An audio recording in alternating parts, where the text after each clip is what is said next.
She was kidnapped by mistake, Mafia boss said. Their mistake, my luck. Now you're mine. The heavy glass door of the daily grind swung shut, the jingle of the bell sounding unnaturally loud in the quiet of the emptying street. Liana Monroe pressed her forehead against the cool pane, watching the last customer, a businessman, disappear into the back of a waiting taxi, 11:30 at night. She was late again. With a sigh that seemed to carry the weight of the entire shift, she turned back to the cafe. The smell of burnt coffee and stale pastry hung in the air. Her feet ached inside her sensible black shoes, a dull, throbbing protest against the last 8 hours of walking, cleaning, and forcing smiles. Graceland was a city that gleamed on the surface, all new money and glass towers, but down here on the street level, it was just work. It was just survival. Liana ran the rag over the stainless steel counters one last time, her reflection looking back at her from the polished espresso machine, tired brown hair pulled back in a messy bun, pale skin, and eyes that held a permanent smudge of exhaustion. She was 24, but tonight she felt 40. She clocked out, grabbed her thin jacket from the hook, and slipped her meager tips into the pocket of her jeans. The total was barely enough for a subway card, let alone the rent increase her landlord had cheerfully announced last week. Outside, the air had a bite.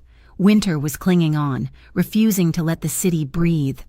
She walked the 2 blocks to the bus stop, the concrete vibrating faintly as the nightlife in the upper districts geared up. She huddled on the cold metal bench, pulling her jacket tight. The street was mostly empty, just a river of yellow streetlights on wet asphalt. She waited. 5 minutes. 10. At 11:50, she saw the headlights. Liana stood, hopeful, raising her hand. The bus, the number 22, didn't even slow down. It barreled past her, its hydraulic hiss sounding like a laugh, leaving her in a cloud of diesel fumes. Damn it! The words were a wisp of steam in the cold. She looked toward the lights of the main thoroughfare, then in the direction of her apartment. It was a mile, maybe 2, a long, dark walk. But she didn't have money for a cab, and she didn't have the energy to wait for the next bus, which might not come for an hour. She started walking. Her route took her away from the bright, safe center of downtown, skirting the edge of the industrial district where the warehouses stood like sleeping giants. The sound of her own footsteps was the only company she had, echoing slightly off the brick facades. She clutched the strap of her messenger bag, her keys woven between her fingers, just like her dad had taught her. She was 3 blocks from her apartment when she heard it, not footsteps. An engine, moving too slowly.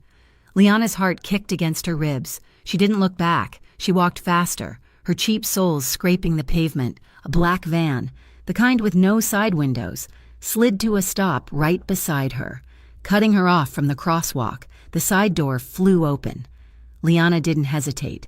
She screamed, a raw, piercing sound, and spun, raising her keys. But 2 men were already out, a hand clamped over her mouth, rough and smelling of gasoline. Another arm, thick as a telephone pole, wrapped around her waist, lifting her clean off the ground. She fought. She was not a damsel. She was a survivor. She kicked backward, her heel connecting hard with a shin. The man holding her grunted in pain but didn't let go.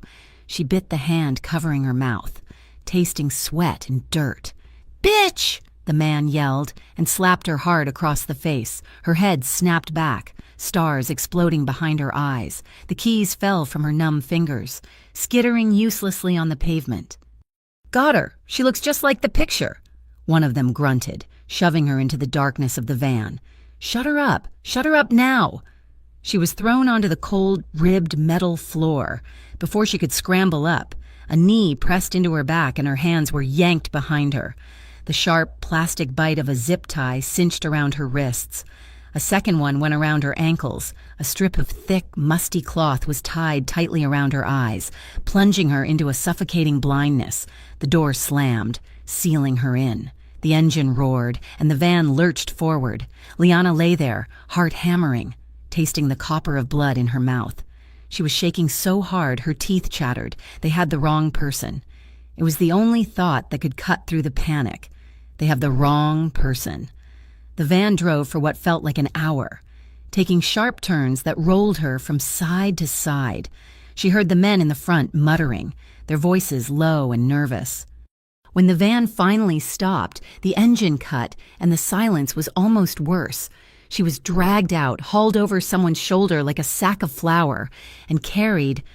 The air changed. It was cold, damp, and smelled of mildew and stale beer. She heard a heavy metal door groan shut.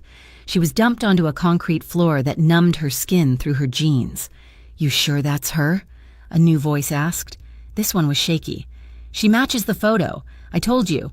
The one who grabbed her said, "Brown hair, works at the cafe. It's her, the judge's kid. She seems small." The shaky one said, "Who cares? The boss wants leverage on the judge. Now we have it. He'll pay. They'll all pay." Liana's blood went colder than the floor. The judge. She knew Judge Whitlock, a heavy, imposing man with a red face who came into the cafe every morning. He ordered a large black coffee and never, ever tipped. His daughter, Amelia, had been in the paper once for some charity ball. A tall, polished blonde with a perfect smile. She was nothing like Liana. They had made a terrible, terrible mistake, and that mistake meant they couldn't let her go. Meanwhile, across town, Daario Moretti stood at the floor-to-ceiling window of his penthouse. The lights of Graceland glittered below him, a kingdom he controlled from the shadows. He held a glass of whiskey, the amber liquid catching the light. He was a man of absolute control, his calm a carefully constructed fortress. The door to his study opened. Only one man would enter without knocking. Sal, his consigliere, a man whose gray suit was as severe as his expression. "Boss," Sal said. His voice was flat. "We have a problem." Daario didn't turn. "The Rizzos." It wasn't a question. "They're getting sloppy. They grabbed a girl. They think it's Judge Whitlock's daughter." Dario's hand tightened on the glass. He turned slowly. His face was all sharp angles and shadows, his eyes dark and unreadable. "They're trying to pressure the courts. It's stupid. It's loud. It brings heat on all of us." He set the glass down. "It breaks the rules." "They're holding her at their old shipping warehouse in the industrial district," Sal said. Daario moved to his desk, checking the pistol he kept in the top drawer. It was a formality. He wouldn't need it. "The Rizzos think they can play in the big leagues. It's time to send a message." "What's the play?" "We crash the party. We take the asset. I'll deal with Whitlock later. I want the Rizzos to know that what they think is theirs," Daario said, his voice dropping to a gravelly calm. "Belongs to me if I want it. And the girl? She's leverage. My leverage now." Daario slid the pistol into the waistband at the small of his back, pulling his suit jacket over it. "Get the men." Liana had stopped shaking. The cold had seeped into her bones. Her captors had moved to the other side of the vast, dark space. She could hear them opening beers, their laughter hollow and nervous. They were amateurs. They were stupid. And stupid was dangerous. She was working the zip tie at her wrists, twisting her hands back and forth, rubbing the plastic against the sharp edge of her jeans back pocket. Her skin was raw, but she thought she felt the plastic begin to stretch. Then she heard a new sound. Not the van. This was the low, powerful rumble of several heavy sedans. They pulled up outside, one after another. The engines cut. The warehouse went silent. Liana's captors froze. "Who the hell is that?" one of them whispered. A heavy boot kicked the metal door. It wasn't a panicked kick, but a single, solid, authoritative thud. "This is Rizzo territory," the leader of the thugs yelled, his voice cracking. "You're not welcome here." The massive, rolling warehouse door began to slide open, screeching on its runners, letting in a shaft of pale light from the street. Silhouetted in the opening stood 5 men. 4 were large, dressed in dark suits. The man in the center was different. He was tall, but it was his stillness that held the room. He didn't move. He just watched. The 3 thugs scrambled to their feet, one of them pulling a gun. I said, "Who the hell are you?" The man in the center stepped forward into the dim light. He wore an expensive, custom-tailored suit, dark gray, without a single wrinkle. He looked at the man with the gun as if he were an insect. Moretti. The thug with the gun whispered, his hand beginning to shake. He lowered the weapon. Mr. Moretti, we didn't know you were involved.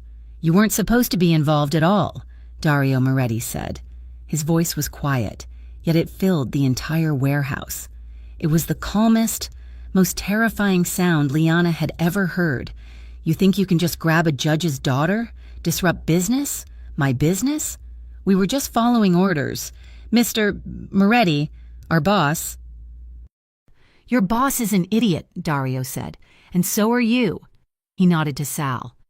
It was over in seconds. It wasn't a fight. It was a removal. Sal and another man moved with brutal efficiency. The gun was taken. One thug was punched in the stomach, hard, folding him in half.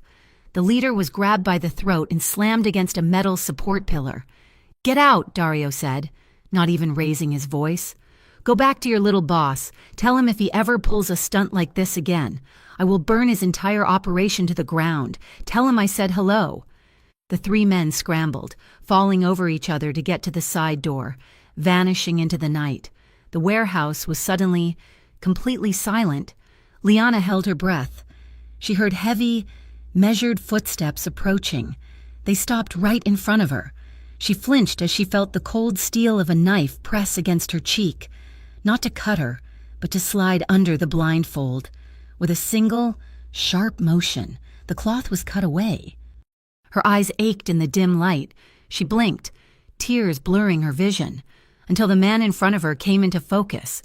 It was him, the one in charge, Daario Moretti.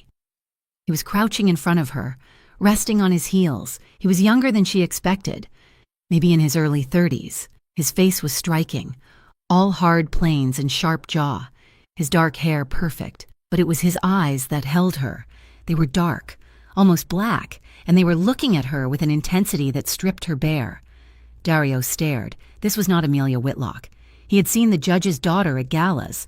She was tall, blonde, manicured. This was a girl, small, pale, bruised, and wearing a cheap uniform with "The Daily Grind" stitched on the pocket. Her wrists were raw and bloody from the zip ties. She was terrified, trembling like a leaf, but she was not crying. She was meeting his gaze. There was defiance in those wide, hazel eyes, a spark of unbroken steel. "Boss?" Sal said, stepping up behind him. "That's not the Whitlock girl." "I know," Daario said, his voice a low rumble. He never took his eyes off Liana. He recognized the mistake instantly. The Rizzos were even dumber than he thought. They'd grabbed the wrong waitress. "Please," Liana whispered. Her voice was hoarse. "Please, they made a mistake. I'm not who they think I am.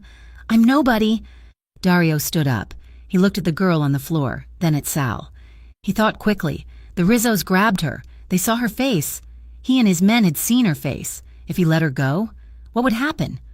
The Rizzos would realize their mistake and come back to silence her. She was a witness, a loose end. If he let her go, she was dead before sunrise. A strange, protective instinct flared in his chest, hot and unfamiliar. She was a liability, but she was also his. The Rizzos had brought her into this. He would be the one to decide what happened next. He turned to Sal and nodded once. "Take her."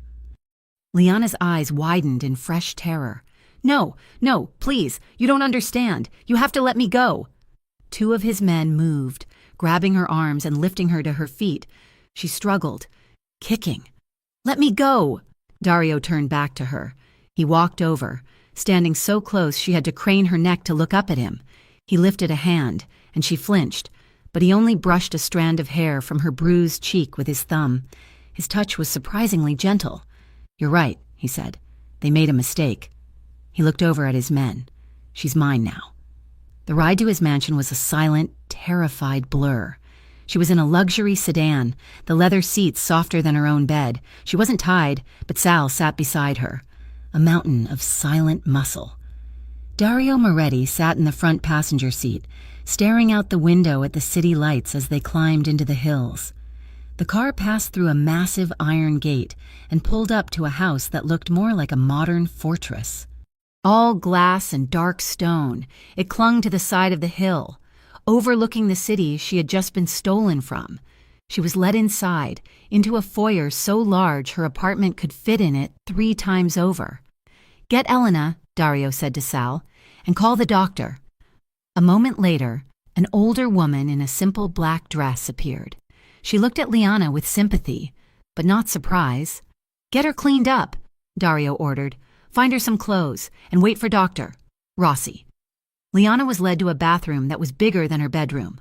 All marble and glass, the woman, Elena, helped her, her hands gentle as she cut the zip tie that was still tight around one of Liana's ankles.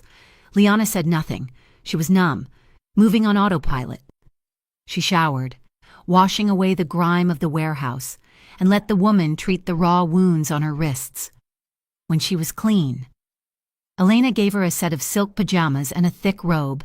A man in a suit arrived, carrying a medical bag. He introduced himself as Dr. Rossi. He was quiet, professional. He examined the bruise on her face, gave her something for the pain, and checked her sprained wrist. "She'll be fine," he said to Daario, who was now standing in the doorway, watching. "Just shock and some bruising. The wrists are superficial." Daario nodded. "Thank you, Doctor." After he left, Elena led Liana to a guest bedroom. It was beautiful. A king-sized bed, a wall of glass looking out over the dark, wooded grounds, a tray of food, sandwiches, fruit, a bottle of water sat on the dresser. "Rest," Elena said softly, and closed the door. Liana stared at the door. She waited, listening. She tried the handle. It was unlocked. Hope, sharp and painful, shot through her. This was it. This was her chance. He was arrogant. He didn't think she'd run. She waited until she was sure the hallway was clear. It had to be past 3 in the morning. She eased the door open. The house was dark, moonlight streaming in through the massive windows. She tiptoed out, her bare feet silent on the cold stone floor. She remembered the way they came in. Down the hall, to the left, there was a massive, curved staircase that led down to the main foyer and the front door. She moved as quickly as she dared, a shadow in the darkness. She reached the top of the stairs. She looked down. The foyer was empty. She started down, gripping the railing, her heart pounding in her ears. She was wearing the silk robe, and it was too long. Halfway down, her foot caught in the hem. A small cry escaped her as she pitched forward, losing her balance on the slippery marble. She didn't hit the stairs. A shadow detached itself from the darkness at the bottom of the landing. Strong arms shot out, wrapping around her waist in a steel grip, yanking her back against a hard, warm chest. She was spun around, held tight, her hands landing flat against him. It was Daario. He was wearing a simple black t-shirt and dark sweatpants. He'd been waiting for her. He smelled of expensive soap and whiskey. Their faces were inches apart. She could feel his steady breath on her skin, see the moonlight glint in his dark, unblinking eyes. His hands were high on her waist, burning through the thin silk, holding her steady so she wouldn't fall. The terror and confusion of the night erupted in a wave of pure, hot rage. She shoved against his chest, but it was like pushing against a brick wall. "Let go of me," she spat, her voice trembling. "You're no better than them. You kidnapped me." Daario didn't move. His grip on her gentled, but he did not let her go. He looked at her, his expression unreadable. His voice was low, a rumble in his chest that she felt more than heard. "Their mistake. My luck." Liana woke to the uncomfortable feeling of sunlight on her face. The light was pale, filtering through curtains so thick and white they seemed to glow. For a disorienting second, she was confused by the softness.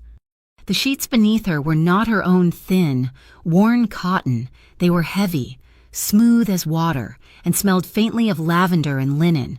Then the night came rushing back. The van, the warehouse, the staircase, their mistake, my luck. She sat bolt upright, the silk robe pooling at her waist. The bedroom was vast, decorated in shades of gray and cream. It was sterile, beautiful, and cold. A cage. She slid off the high bed. Her bare feet met a thick rug. The clothes from last night, her waitress uniform, smelling of burnt coffee and fear, were gone. In their place, Folded neatly on a chaise lounge were simple black yoga pants, a soft gray t-shirt, and new socks. New underwear was laid out beside them.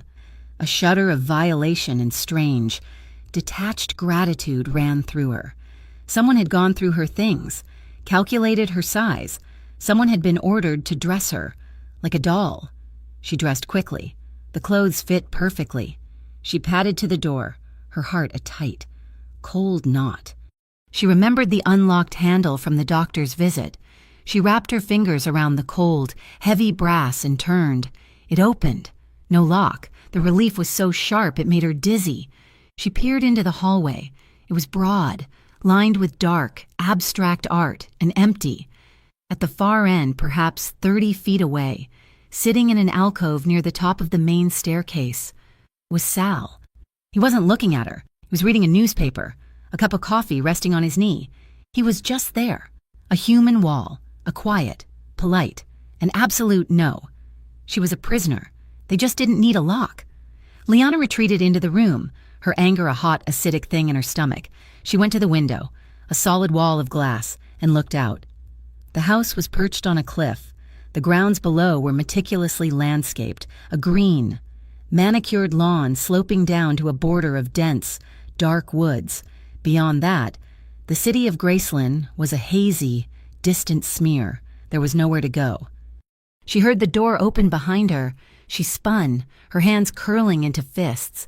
It was Daario. He was dressed for the day, in dark trousers and a crisp, white shirt. The sleeves rolled up to his forearms.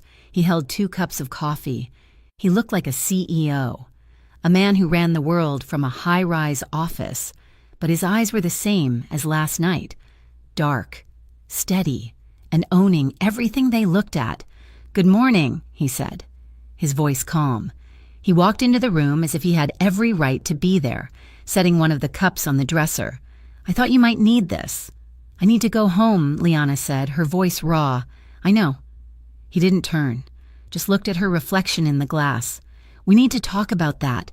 He led her to a vast, sun-filled living room, 2 stories high, with another wall of glass overlooking the city. He gestured for her to sit on a white sofa that probably cost more than her car. She remained standing. "Please," he said. It wasn't a request. She sat on the very edge of the cushion, her back rigid.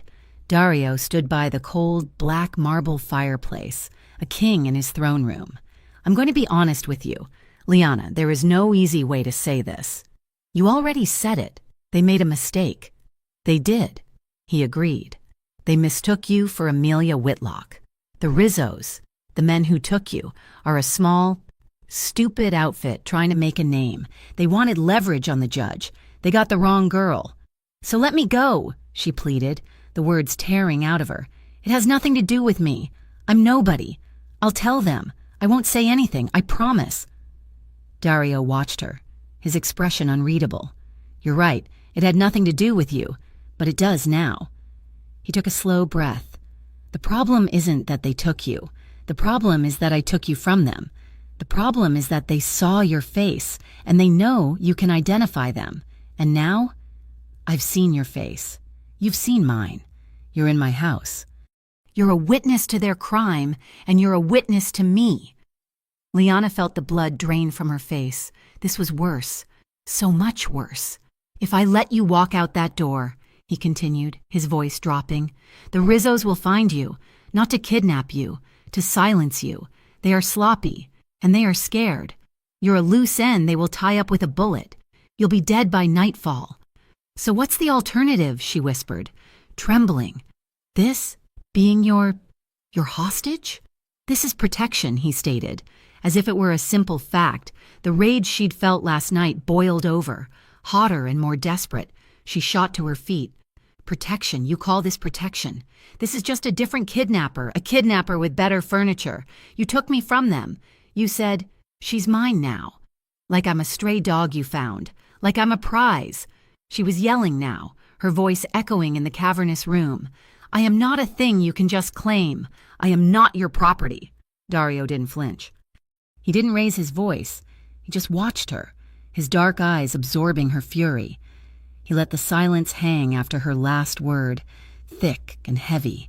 Then he did something she never expected. He looked down, just for a second, and when his eyes met hers again, there was something new in them. Regret. "You're right," he said softly. "You are not, and for what my men and I did last night, for dragging you into this. I apologize. You deserved none of it." The sincere apology hit her harder than a slap. It stole the wind from her sails. "But I am not apologizing for keeping you alive," he went on, his voice hardening again. "You will stay here for a few more days. That's it. I have to handle the Rizzos situation. I have to make sure they are no longer a threat, to me or to you. When it's done, you are free to go." "I don't believe you," she said, but the fight was draining out of her, replaced by a cold, hollow fear. "You don't have to," Daario said. He picked up his coffee cup. "But you are alive, and as long as you are in this house, you will stay that way. Elena will look after you. You can have anything you want except the code to the gate." He left her there, standing alone in the massive, silent room. The next 2 days were a blur of luxurious confinement. Liana stayed in her room or wandered the upper floors, always aware of Sal or another silent, suited man, watching from a distance. She was a ghost in a house that was humming with a dark, controlled energy. She saw the violent world Daario lived in, but only in glimpses. She saw 4 men arrive, all in suits, their faces hard. They were led into Daario's study. She was in the hall above, and she heard his voice, never loud but sharp, cold and final. "He was moving product on my territory without asking. It's not a mistake. It's a choice. Fix it." There was a heavy silence, and then a simple, "Yes, boss." The finality of it chilled her. Fix it meant something terrible. She saw men with guns tucked into their waistbands, checking the security feeds. She heard whispered, tense phone calls. This was a world of threats and consequences she couldn't comprehend. But then she saw the other side. That evening, Elena, the kind older woman, brought dinner to her room on a silver tray. Liana hadn't eaten. "Mr. Moretti insisted." Elena said, her voice warm. "He said you might be overwhelmed." The next afternoon, Elena brought her a stack of books. "Mr. Moretti had these sent." Liana looked at the titles. It wasn't just random bestsellers. There was a worn copy of Pride and Prejudice, a biography of Georgia O'Keeffe, a book of Robert Frost's poetry. She froze. 2 weeks ago, a customer at the cafe, a university student, had been reading O'Keeffe's biography. Liana had mentioned how much she admired her work. He hadn't just been watching her. He had been listening. The thought was terrifying, and strangely, deeply intimate. That night, he requested her presence for dinner. It wasn't a request. Elena had provided a simple, dark blue dress. Liana felt exposed as she walked onto the terrace. Daario was waiting at a table, the city lights twinkling below them like a carpet of fallen stars. It was beautiful, and it made her feel sick. They ate in silence for 10 minutes. The food was incredible, some kind of delicate fish with risotto, but she tasted none of it. "So, is this part of the package?" Liana asked, setting her fork down. "The protection? Does the asset get a 3-course meal before you lock her back in her room?" Daario looked up, surprised. A flicker of something, amusement, passed through his eyes. "You are not an asset, Liana." "What am I, then? A problem? A pet?" "You're a woman who drinks her coffee with 1 sugar and too much cream," he said. "You've worked at that cafe for 2 years. You're saving to take art classes. You send half your paycheck to your mother in Arizona. Your father is dead." Liana stared at him, her blood running cold. "You spied on me. I had to know who I brought into my home," he said simply. "I don't like surprises." "And now you know," she said, her voice bitter. "I'm boring. I'm poor. I'm not the daughter of a judge. You've got the wrong person. Mr. Moretti, in every possible way. Call me Daario." He leaned forward, resting his forearms on the table. The intensity in his gaze made her feel pinned. "I know who you are. The question is, who do you think I am?" "A monster," she said, the words slipping out before she could stop it. "A criminal. A man who builds a fortress and pretends it's a home." He didn't get angry. He just nodded slowly, looking out at the city. That's fair. I've been called worse. He was quiet for a long moment. This life. I didn't choose it. Not really, it chose me. I grew up in this. My father, his father, you grow up on those streets, not the pretty ones. You learn fast. You learn that safety is a joke. It's just a word rich people use. He looked back at her, and she saw it. The thing she'd glimpsed before. A deep, profound sadness, a loneliness so vast it seemed to swallow the light around him. This house, he said, gesturing to the glass and stone. This isn't a home. You're right. It's a fortress. It's the only safety I ever knew how to build. That night, Liana couldn't sleep. His words echoed in her head. She was trapped, but the man who had trapped her was more complex than she wanted him to be. The nightmare came just before dawn. She was in the van, the hand over her mouth, the rough fabric of the blindfold scratching her skin. She was kicking, screaming, but no sound was coming out.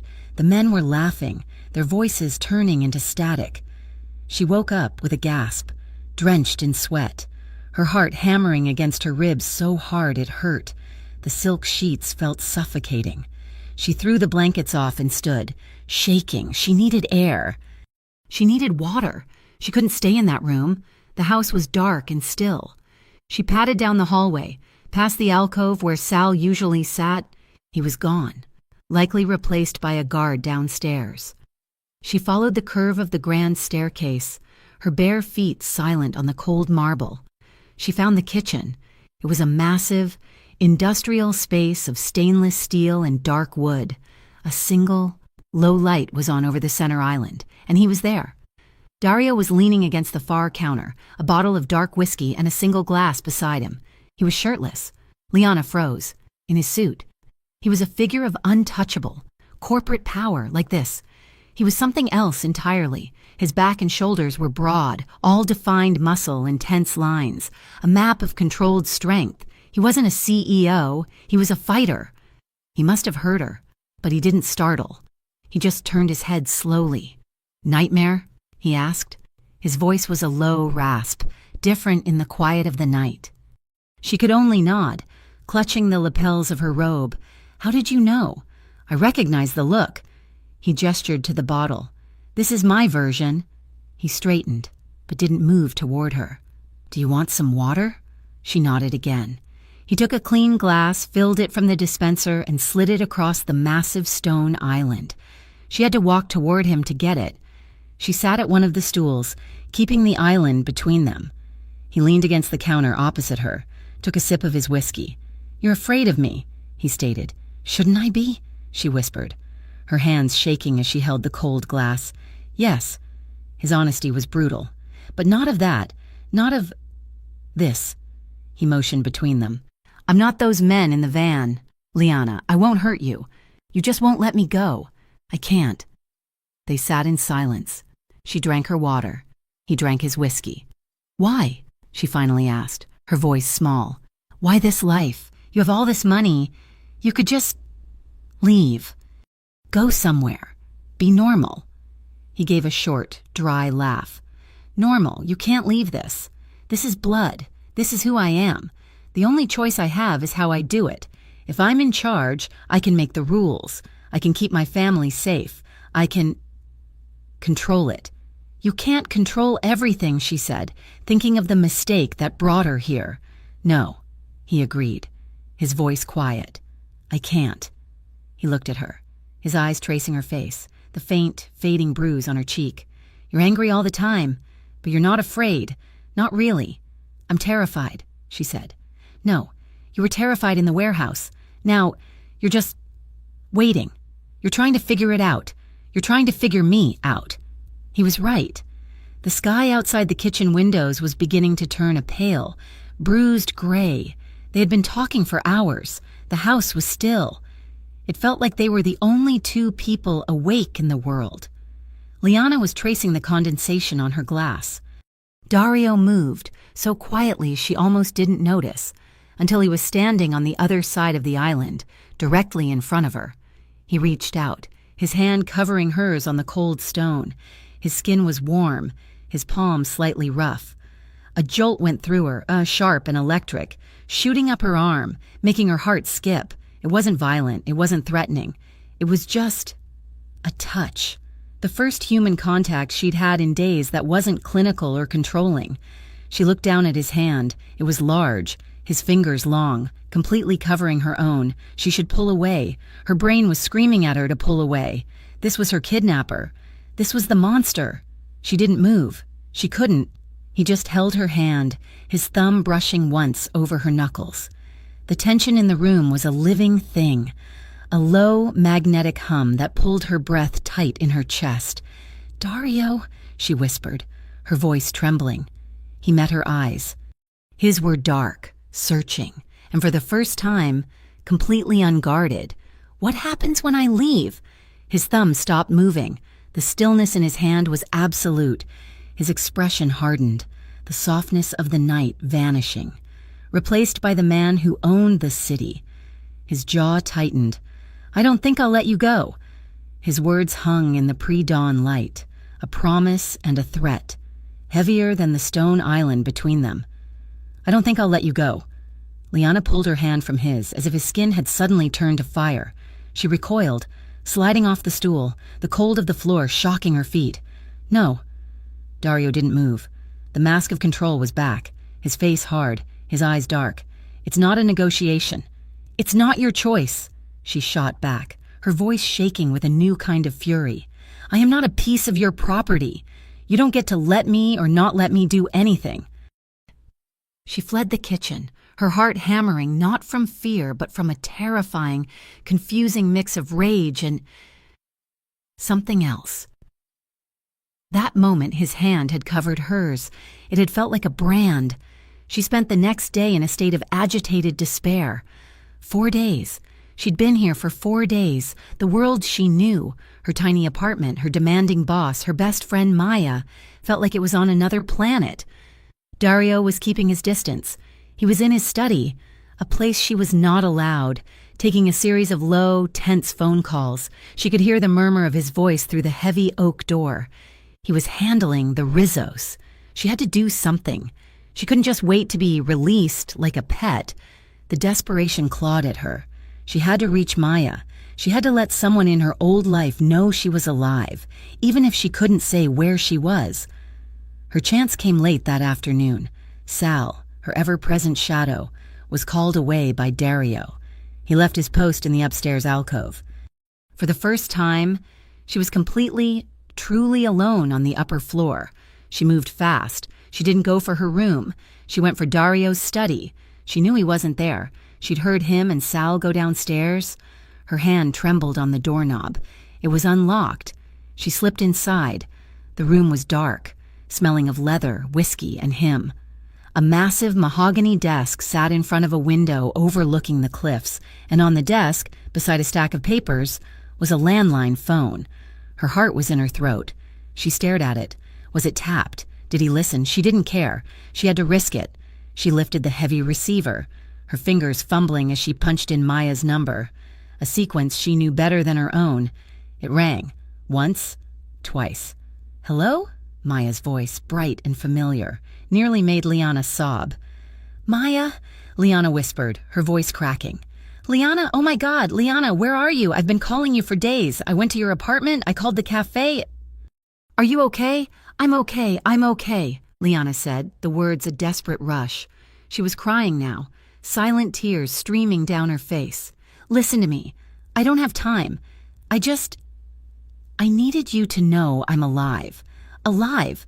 Liana, what's going on? You sound terrified. Did someone hurt you? Are you in trouble?" "It's complicated. I'm staying with someone in a house. I can't leave right now, but I'm safe. I promise. I am safe." "Staying with who?" "Liana, this doesn't make any sense. Is it a guy? Did you meet someone?" "No. Yes, I can't explain. Just please, don't worry. And don't call the police. Please, Maya, don't call anyone. It will make it worse." "Worse how?" "Liana, you have to tell me where you are." "I can't." Liana heard a sound in the hall, a footstep. Sal was coming back. "I have to go. I just had to call. I'm okay. I'll call you again when I can. I promise." Liana, wait! She slammed the receiver down, her hand shaking so badly she could barely set it in the cradle. She wiped her face and fled the study, diving back into her own room just as Sal rounded the corner at the top of the stairs. He didn't even glance her way. Her heart wouldn't slow down. She'd done it. She'd reached the outside world. What she didn't know, what she couldn't know, was that the Rizzos were not just stupid. They were paranoid, convinced the girl they lost was their only bargaining chip. They had put a tap on Maya's phone line 2 days ago, hoping Liana would eventually try to contact her friend. The call, lasting less than 60 seconds, was all they needed. They didn't get a location, but they got confirmation. The girl was alive, and she was with Moretti. That night, the house was quiet, too quiet. Daario was in his study again. Liana was in the massive living room, the one with the 2-story glass wall overlooking the city. She was curled on the sofa, trying to read one of the books he had given her, but the words just swam on the page. She felt the shift in the air before she heard it, a change in pressure. Daario walked in, his suit jacket gone, his white shirt open at the collar. He looked exhausted. The deep sadness she'd seen in him was back, carving shadows under his eyes. He didn't speak. He just walked to the bar, poured 2 fingers of whiskey, and stood at the glass wall, his back to her, staring at the lights of his city. "You should have been a painter," he said, his voice a low rumble that startled her. "What? In your file, the one I had pulled, you wanted to be an art major." "My file," she said, her voice flat. "It's nice to know my whole life fits in a manila folder." He turned, leaning his shoulders against the glass. "It's a waste." "What is?" "That you're serving coffee instead of creating. Some of us don't have a choice. Daario, some of us weren't born into this." "No," he said, his voice soft. "We weren't." The tension from the kitchen was back, but it was different. It was heavier, laced with the memory of his touch, the honesty of his confession. He was looking at her, not like a prisoner, but like a puzzle he couldn't solve. He took a step toward her. "Liana." He never finished. First there was a whine, a high, thin sound. Then came the thwack, thwack, thwack of automatic gunfire. Before Liana could even register the sound, the glass wall behind Daario exploded. A shower of tempered glass, a million glittering, deadly diamonds burst inward. The roar of the impacts was deafening. Daario moved. He wasn't a man. He was an animal, a predator. In the split second between the first shot and the second, he crossed the 10 feet between them. He didn't just grab her. He launched his entire body, tackling her off the sofa and onto the thick rug. He covered her completely, his body a solid, heavy shield, his arms wrapped around her head, pulling her face into his chest. "Don't move," he commanded, his voice a guttural roar in her ear. Glass rained down on them. She felt the heavy thuds of bullets tearing through the sofa where she had just been sitting. She screamed, the sound muffled against his shirt. She clung to him, her fingers digging into the hard muscle of his back. Her entire world reduced to the smell of him, whiskey and starch, and the terrifying, deafening noise. It was over in 30 seconds. The gunfire stopped, replaced by the sound of a car speeding away, its tires squealing on the asphalt of the long drive. Then, silence. A ringing, painful silence, broken only by the faint tinkle of glass still falling from the shattered frame. "Are you hit?" Daario's voice was rough, his body still tense over hers. No, I don't think so. Are you?" He didn't answer. He just rolled off her, moving to a crouch, his hand instantly going to the pistol she hadn't even known was at the small of his back. He scanned the dark, empty space beyond the broken window. The door to the living room burst open. Sal and 2 other guards ran in, guns drawn. "Boss, drive by," Daario said, his voice clipped. "They're gone. Get a car. Hunt them. Now." "Yes, boss." Sal and the men vanished. Daario stood, turning to her. "Liana." "Oh my God," she whispered. She was sitting on the floor, surrounded by glittering, shattered glass. She looked at him. His white shirt on the left shoulder was turning dark, a patch of crimson, spreading fast. "You're bleeding," she said, her voice numb. He looked down at his shoulder as if it were a mild inconvenience. It's a graze. Daario, you're bleeding. She scrambled to her feet, her legs shaking. That's not a graze. It went through. He swayed, just slightly, and put a hand on the back of the sofa to steady himself. It's fine. No, it's not. The numbness was fading, replaced by a frantic, cold clarity. The doctor, the man who had fixed her wrist. We have to call Doctor. Rossi. No. His voice was iron. No doctors. No hospitals. It's a flesh wound. The bullet went clean through. The Rizzos can't know they hit me. It's a sign of weakness. You need a doctor. I need the first aid kit. In my bathroom. Get it. She didn't argue. She ran. She found his bedroom, a vast, dark space, and the attached bathroom, all black marble. The kit was under the sink, a professional trauma bag. When she got back, he was sitting on the sofa, his head in his hands. He'd taken his shirt off. Liana stopped. He was beautiful. The muscles in his back and chest were coiled tight, his skin warm in the low light. A thin line of blood ran from the ragged hole on his shoulder, down his bicep. She dropped to her knees in front of him, opening the kit. This is going to hurt. Just do it. Her hands were trembling so badly she could barely open the antiseptic. She poured it onto a sterile gauze pad. Okay, hold still. She pressed the pad to the wound. Daario hissed, a sharp intake of breath, his entire body going rigid. His hand shot out, grabbing her free wrist, not hard, just a tight grip. Anchoring himself. I'm sorry, she whispered. I have to clean it. She worked in silence. She cleaned the entry wound on his shoulder and the exit wound, slightly lower on his back. They were clean holes, but they were bleeding steadily. He was right. It was a flesh wound, but it was deep. She was so close to him. Her face was inches from his bare chest. She could feel the heat radiating from his skin. She could smell the faint metallic tang of his blood under the sharp sting of the antiseptic. He was just watching her. His eyes were dark, intense, following the movement of her hands. She packed the wounds with gauze, her fingers brushing his skin. Every touch sent a tiny, electric shock through her. He was all muscle and heat and coiled power, and he was letting her do this.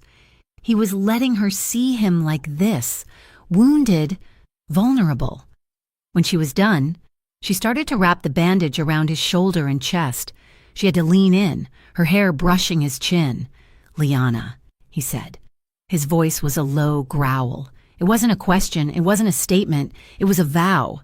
She stopped, her hands frozen on the bandage. She looked up. His face was right there. His dark eyes were burning into hers. The control was gone. The coldness was gone. All that was left was a raw, aching intensity. He was looking at her like she was the only thing in the room, the only thing in the world. The moment stretched. Too close. Too much. The air was so thick she couldn't breathe. She finished tying the bandage, her fingers fumbling with the knot. Done. She pulled back, sitting on her heels. The adrenaline began to fade. The ringing in her ears, the smell of gunpowder, the sight of his blood, it all hit her at once.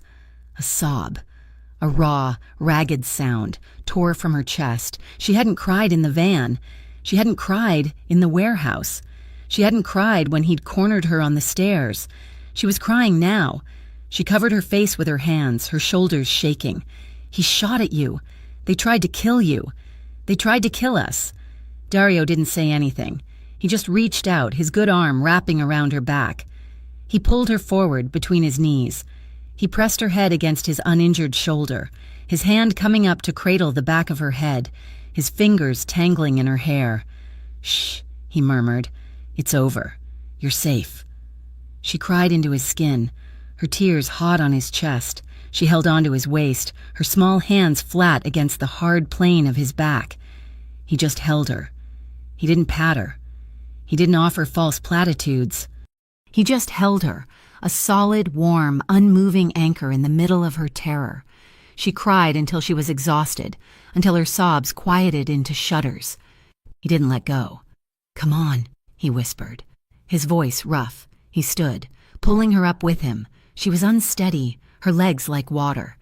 He slid his good arm around her waist, taking her weight, and walked her out of the ruined living room. He didn't take her to her room. He took her to his. He pulled back the heavy, dark gray comforter on his massive bed. "Get in." I can't. You're not safe alone tonight," he said. "They won't be back. Not tonight, but you need to sleep. Get in." She was too tired to argue. She slipped off her shoes and slid under the covers. Still fully clothed, the bed was huge. The sheets smelled like him. He walked to the other side of the room, picked up a clean black t-shirt, and pulled it on carefully, wincing as it went over the bandage. He turned off the lights, plunging the room into darkness. Save for the pale moonlight, she heard him walk back. The other side of the mattress dipped. He lay down on top of the covers, his back to her, a solid, warm presence 6 inches away. "Daario?" she whispered. "Go to sleep, Liana. I'm right here." She closed her eyes, and for the first time since she'd been taken, she fell into a deep, dreamless sleep. When she woke, she was alone in the bed. The sun was streaming in. She was still in her clothes, but she was tangled in his sheets, her head on his pillow. She sat up, her heart pounding. She heard a sound from the attached kitchen. She got up and followed it. He was there. He was wearing dark sweatpants and a fresh t-shirt. His back was to her. He was making coffee, moving with a slight stiffness, but otherwise acting like it was the most normal morning in the world. He turned, holding 2 mugs. He saw her standing there, his sheets pooled around her feet, her hair a wild mess. He just looked at her for a long second and handed her a mug. "Good morning." The normality of it was a slap. The violence of last night, the intimacy, the way he'd held her while she broke, and now this. "Coffee? Is that it?" she asked, her voice dangerously quiet. Is this how it works?" She was shaking again, but with anger this time. "Last night, that was real. The guns, the glass, you were shot, and now you're just making coffee?" "I always make coffee," he said, his voice flat. "Stop it," she yelled, slamming the mug down on the counter. "Stop treating me like this, like I'm just part of the furniture, like I'm something you have to deal with. Am I just your possession now? Is that what this is? You saved me. So now I belong to you?" He put his own mug down, his movements slow, deliberate. He turned to face her fully. The kitchen, which had felt so intimate just last night, now felt like a cage. "No," he said, his voice low and intense. He took a step toward her. "You are not my possession." "Then what am I?" she demanded, tears of frustration stinging her eyes. He closed the distance between them. He stopped just shy of touching her. He looked at her, his dark eyes filled with a raw, painful honesty. "You're the only thing I want," he whispered. "That doesn't belong to this world." He didn't give her time to answer. He lifted his hand, his fingers grazing her cheek, and he kissed her. It was not a kiss of passion, not at first. It was slow, it was reverent. It was a kiss of profound, desperate need. His lips were soft, hesitant, as if he were tasting something he knew he shouldn't, as if he expected her to pull away. She didn't. Her hands came up, her fingers splayed on his chest.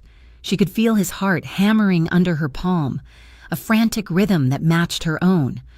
The hesitation broke. She made a small sound in the back of her throat, and it was all he needed. He deepened the kiss, his mouth slanting over hers, his good arm sliding around her waist, pulling her tight against him. He kissed her like he was starving. He kissed her like he was drowning, and she was his only air. She pulled him closer, her fingers tangling in the soft fabric of his shirt. This was insane. This was her captor.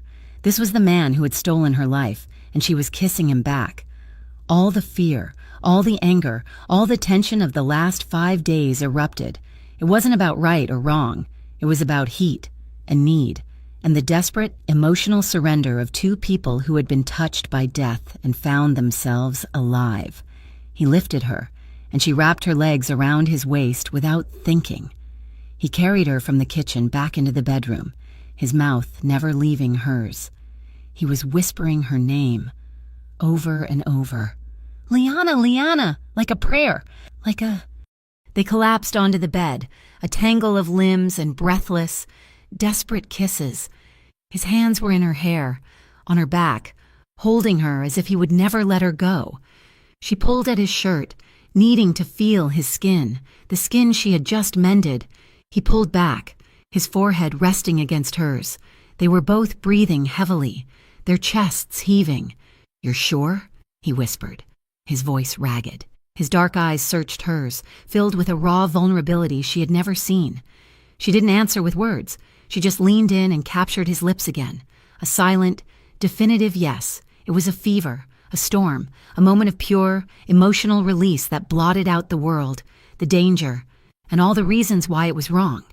Afterward, she was lying in the tangle of his sheets, her head on his uninjured shoulder, his arm holding her close. The silence of the room was heavy, and she began to cry again. Not the hysterical sobs of last night. These were quiet, overwhelmed tears. Tears for her lost life. Tears for the terrifying, impossible reality of her new one. Tears for the man holding her. A man who was both her monster and her savior. Daario stiffened. He pulled back, his face shadowed with confusion. "Liana, did I hurt you?" "No," she whispered, turning her face into his chest. "No, it's too much. I don't understand any of this." He relaxed, his hand coming up to stroke her hair, his touch infinitely gentle. He just held her, letting her cry. "I know," he said, his voice a low, rough rumble against her ear. He kissed the top of her head. "You're the only softness I've ever had." The morning after was not a return to normalcy. It was the beginning of a new, terrifying and intoxicating reality. The line between captor and protector, between fear and desire, had not just blurred, it had been erased. Liana woke up in his bed, alone. But this time, it felt different. The air in the room was charged with the memory of the night. She was no longer just a prisoner. She was something else. She found him in the gym, a sterile, glass-walled room on the lower level. His injured shoulder was wrapped, but he was working a heavy bag, his good arm moving with a speed that was frightening. He was shirtless, his back a map of tensed muscle, sweat glistening on his skin. He was working through his anger, his responsibility, and the danger he had brought to his own door. She just watched him for a minute, seeing him not as a monster, but as a man defined by the violence he both commanded and endured. He was loyal. He had taken a bullet for her. He had a code. He hadn't touched her until she had met him halfway. And his pain. It was in every strike. The profound loneliness of a man who could build a fortress, but not a home. Over the next few days, the house changed. The shattered glass wall was replaced by a temporary, reinforced pane. The tension was thicker, but Liana was no longer on the outside of it. She was in the center, a quiet observer in Daario's world. He didn't hide his work from her anymore. She sat in the kitchen nursing a coffee while he and Sal held a meeting at the massive island. "The Rizzos are in the wind," Sal said, his voice a low growl. "They went to ground after the drive-by, but they're bleeding money, and they're scared. They know they missed. They know they hit me," Daario corrected, his voice flat. "The report from Rossi's contact at the hospital says 2 of their men showed up at the ER with gunshot wounds. My men didn't miss. The Rizzos know we retaliated. They also know I'm not dead. So what's the next move?" "We squeeze them," Daario said. "Cut off their suppliers. Freeze their accounts. I want them desperate. Desperate men make mistakes." Liana listened, chilled but fascinated. It was like a game of chess, played with lives and livelihoods. "There's another problem," Sal said, lowering his voice. "The drive-by. It was too clean. They knew the layout. They knew which window was the living room, and they knew you'd be in it at that hour." Daario's eyes darkened. "A mole. It's the only way." Sal agreed. Someone on the inside gave them the intel. The search for the traitor began. The atmosphere in the house turned sour with suspicion. Guards she had seen every day were suddenly gone. Daario was on edge, a coiled spring, and the softness he'd shown her was buried under a fresh layer of command. He was in his study constantly, taking calls, reviewing security footage. Liana was left to wander, her world still confined to the upper floors. One afternoon, she was passing his study. The door was ajar, just an inch. He was inside. His voice low and hard, speaking in Italian. She had learned to read his tones, and this was not business. This was family. She heard another voice, a woman's, high and agitated, arguing with him. Liana paused, knowing she shouldn't listen. But then she heard a new set of footsteps approaching from the main hall. It was one of Daario's inner circle, a man named Marco. He was young, slick, and always seemed to be watching her with a little too much interest. He was carrying a tray with a decanter of whiskey and 2 glasses. He was walking right toward the study. Liana acted on instinct. She turned the corner just as he reached the door, as if she'd been heading that way all along. She stumbled, just slightly, bumping into his arm. "Oh, I'm so sorry, Marco," she said, her voice breathy. "Watch it," he snapped, his eyes cold, steadying the tray. He was annoyed at the interruption. He raised his hand to knock. "Don't," Liana said quickly. "What?" He's on a call, with his sister," Liana whispered, gesturing to the door. "She sounds really upset. I don't think you should interrupt." Marco's eyes narrowed. He listened. The faint, rapid sound of spoken Italian could be heard. He hesitated. Being the one to interrupt Daario's sister was a bad move. "Fine," he grunted. He set the tray down on a nearby console table. "Tell him it's here when he's done." He turned and walked away, his shoulders tense. Liana let out a breath she didn't know she was holding. She was about to walk away, too, when Marco's phone, which he'd left on the tray beside the decanter, buzzed. She froze. It was a text message. The screen lit up. She didn't mean to look, but the name on the screen was one she had heard Sal say just that morning. "Rizzo." The message was brief. "He's still alive. You said the hit would work. Now he's hunting us." Liana's blood turned to ice. Marco. He was the mole. He was walking away, down the stairs, probably to his car. He would be gone. She didn't think. She ran. She burst into the study.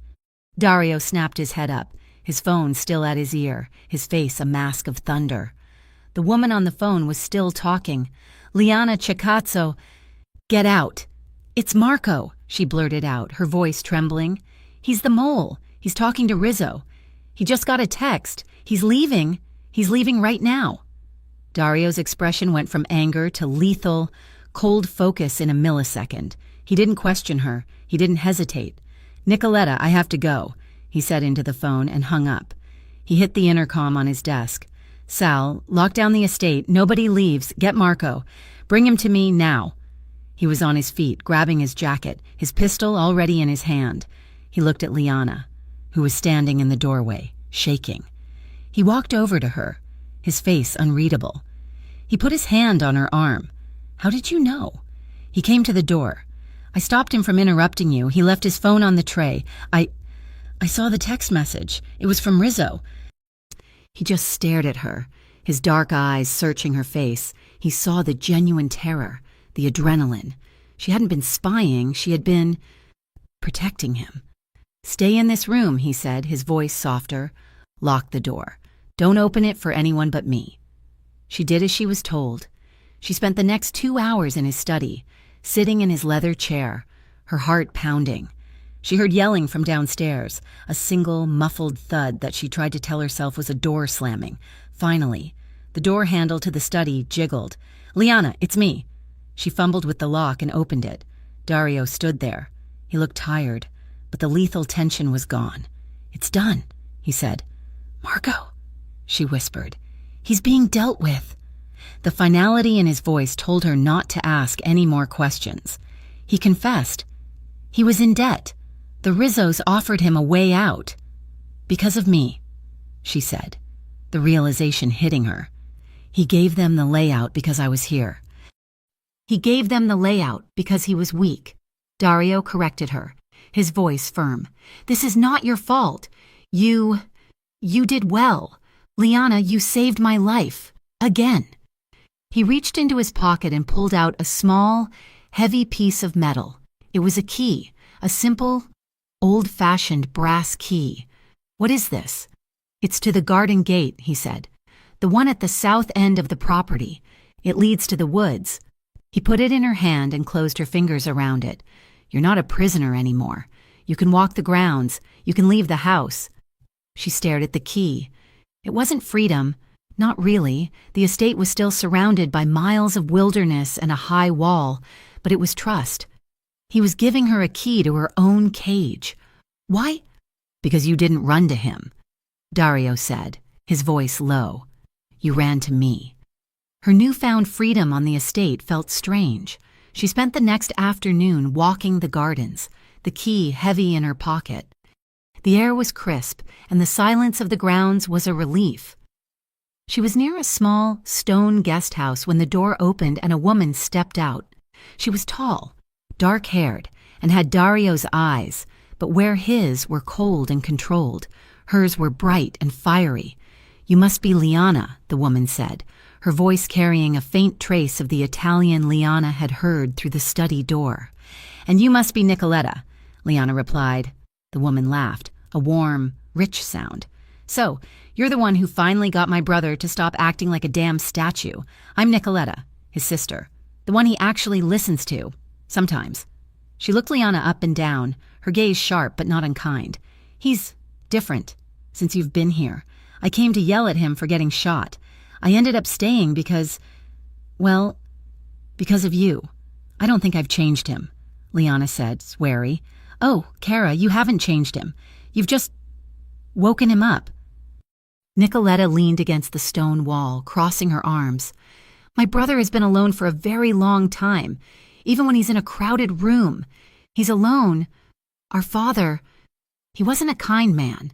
He taught Daario that emotion is weakness, that caring for someone is just giving your enemy a weapon." She looked at Liana, her expression softening. "He hasn't let anyone close in. God, maybe 10 years. Not since our mother died. He builds walls. Liana, that's all he knows how to do.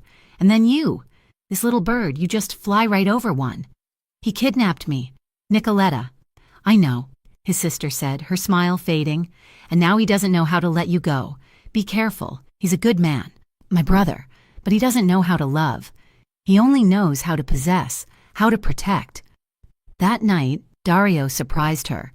She was in her room, reading, when Elena knocked. "Mister, Moretti requests your presence on the upper terrace."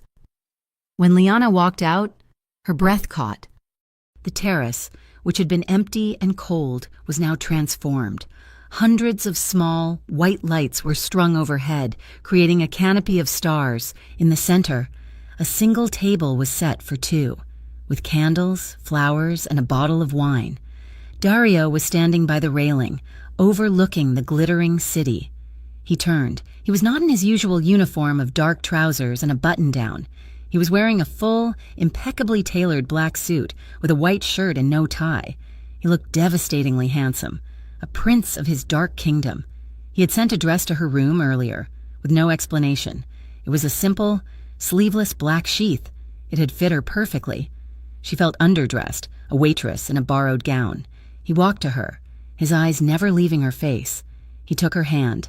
"You look beautiful." "Daario, what is this?"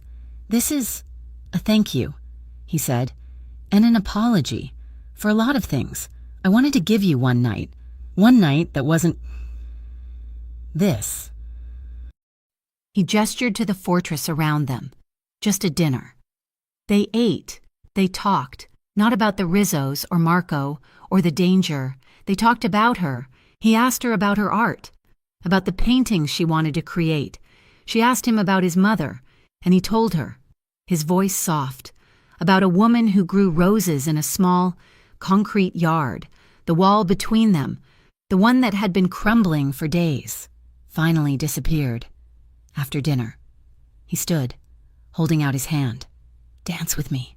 "There's no music," she whispered. "We don't need it." He led her to the center of the terrace, under the lights. He put his good arm around her waist, and she put her hand on his bandaged shoulder, her other hand in his. They moved slowly, a silent dance, swaying to the rhythm of the city below. "I've never done this before," he murmured, his face close to hers, his breath warm on her cheek. "What? Danced?" No, this felt quiet with someone. He stopped moving and just held her. Liana looked up at him. The man who had terrified her. The man who had saved her. The man who had held her while she cried. She lifted her hand, the one resting on his shoulder, and traced the collar of his shirt, her fingers brushing the skin of his throat. He closed his eyes at her touch. She moved her hand to his chest, over his heart. She could feel its steady, strong beat. "Nicoletta said you build walls. She talks too much," he whispered, his eyes still closed. "She's right." Liana leaned in, her lips brushing the scar she could just barely see at the high collar of his shirt. A faint, pale line she'd glimpsed when he was shirtless. "This one," she whispered. He inhaled sharply. "A misunderstanding, when I was 16. She kissed the scar, a soft, reverent press of her lips. "And this one," she said, her hand moving to his bandaged shoulder, her touch impossibly light. "This one was for me." His control snapped. He tangled his hand in her hair, tilting her head back. "Liana," he breathed, and his mouth came down on hers. It was not the desperate, frantic kiss of their first encounter. This was slow. This was deep. This was exploration. He kissed her with a possessive, breathtaking thoroughness that left her weak. His lips were soft, his taste a mix of wine and something that was just him. She clung to him, her fingers curling into the lapels of his expensive suit. He kissed her jaw, her throat, the sensitive skin behind her ear. "You're mine," he whispered, the words a raw, possessive confession against her skin. "I know it's wrong.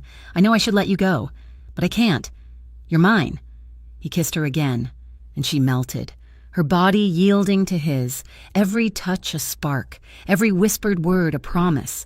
He kissed her like she was sacred, like she was the only good thing he had ever touched. He treated her body like a temple, his hands gentle, his mouth worshipful, building a slow, simmering heat between them that was more intimate than any fire. It was a complete, emotional surrender. They stayed out on the terrace for hours, wrapped in a blanket, his arms around her, her head on his chest, watching the city sleep for the first time. Liana felt safe. The ringing of his phone, left on the dinner table, was a violent intrusion. Daario ignored it. "You should get that," she murmured. "It can wait." It rang again, insistent, with a low curse. Daario untangled himself from her and grabbed the phone. "What?" He snapped into it.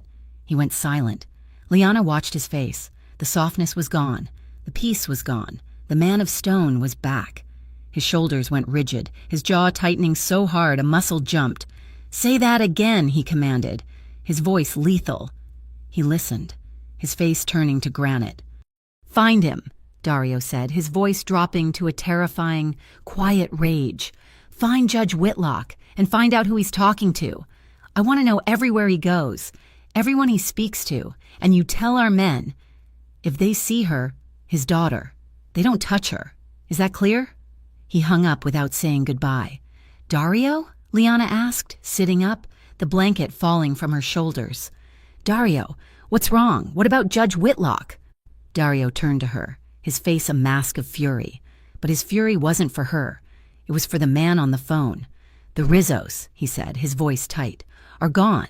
My men cornered their boss. He started talking. He wanted a deal. A deal. He said he never would have pulled the stunt if he wasn't paid to do it. It wasn't his idea." "What are you talking about?" A cold, sick feeling was spreading through Liana's stomach. "Who paid him?" Daario looked at her, his eyes black with a new, terrible understanding. "Judge Whitlock. He hired the Rizzos to kidnap his own daughter. He wanted to fake her kidnapping to extort money from his wife's family, to pay off his gambling debts." Liana stared at him, speechless. But they grabbed me. They grabbed you," Daario agreed. "And then I took you, and Whitlock panicked. He didn't get his money, and now he's lost his leverage. He's angry. He wants revenge." "Revenge on who? The Rizzos?" Daario shook his head, his expression grim. "On me, for interfering, and on you." Liana's blood ran cold. "Me? Why me?" "Because you're the witness who ruins his entire plan. Daario said, his voice raw. "And because the entire city now knows I took you. They know you're with me. You're not just a mistake anymore, Liana." He looked at her, the weight of his world finally, fully settling on her. "You're his new target." The tender peace of the starlit terrace shattered the moment the sun rose. The dream of a quiet dance and whispered confessions evaporated in the cold, hard light of day. Daario was no longer the man who had held her as if she were sacred. He was the boss. He found her in the kitchen, staring into a cup of coffee. He didn't touch her. He didn't kiss her good morning. He stood on the other side of the massive island, his face a granite mask. "You're leaving," he said. It was not a question. Liana's head snapped up. "What? I've arranged it. A car will be here in 1 hour. It's taking you to a private airstrip. You'll be flown to a safe house. Oregon, it's remote, secure. No one will find you there." The words hit her like a physical blow. He was sending her away. After last night, after everything, he was shipping her off like a package. All her fears, all her accusations of being his possession came rushing back, tasting like ash. "You're discarding me," she whispered, her voice trembling. You're just getting rid of me."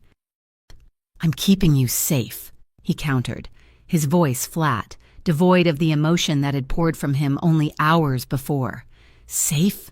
She slammed the coffee mug down, the liquid splashing over her hand. "I am safer here, with you, than I am 1,000 miles away, alone. You said it yourself. I'm a target. You can't just throw me to the wolves. You won't be alone. You'll have guards." "I don't want guards," she yelled. "I want you. Or was last night just a distraction? Was that your way of saying goodbye?" He finally moved, his control cracking. He slammed his own palm on the marble, the sound echoing like a gunshot. "You think this is what I want, to send you away?" He rounded the island, his steps heavy, stopping just in front of her. His dark eyes were burning with a cold, desperate fury.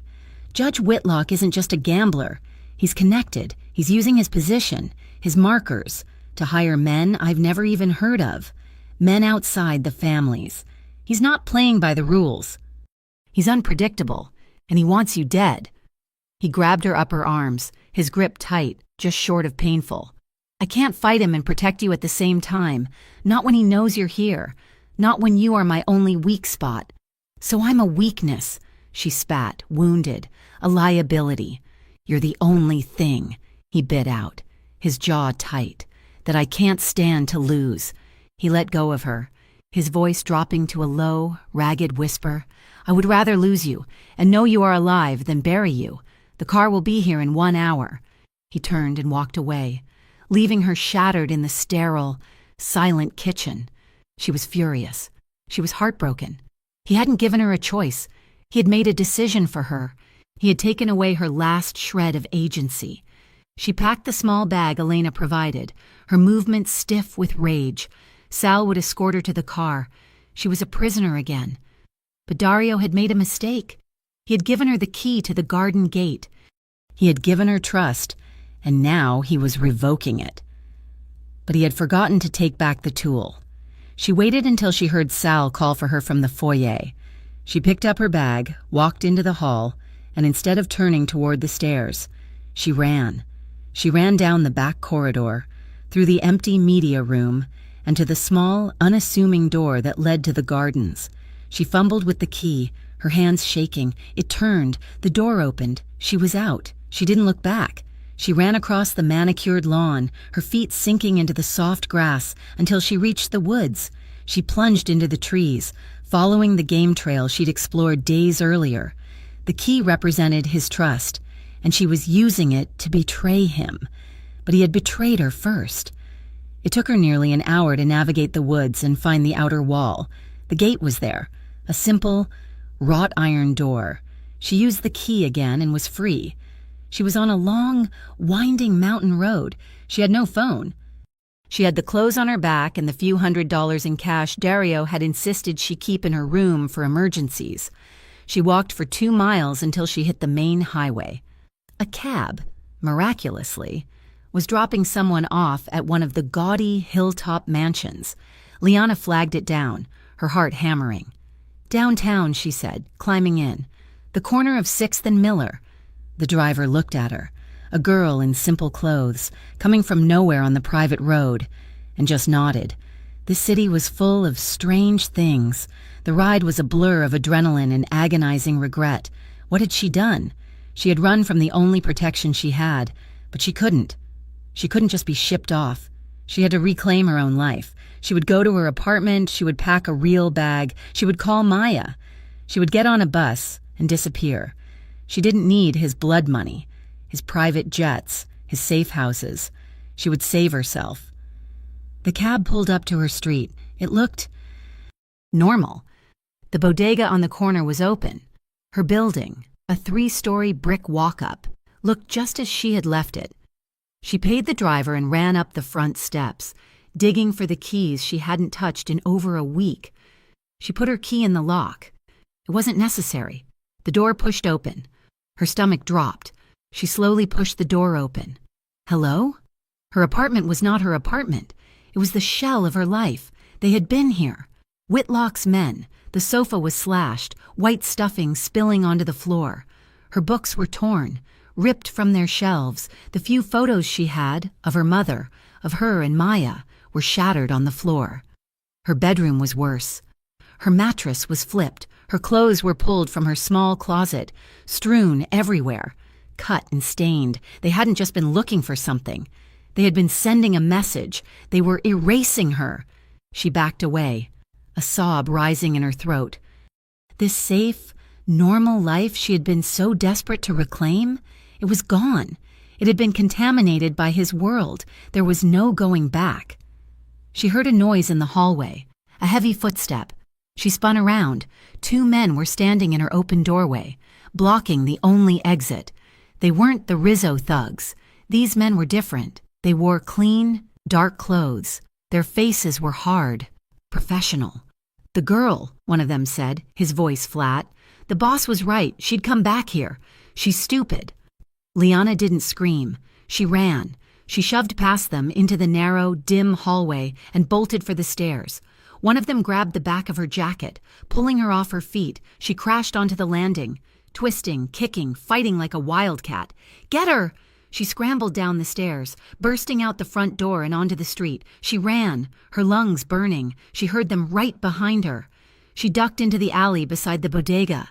A blind man's bluff. It was a dead end. She reached the brick wall, covered in graffiti, and spun around. They were there, blocking the entrance to the street, walking toward her slowly, separating. "Nowhere to go, sweetheart," the first one said. "Just come with us. The judge just wants to talk."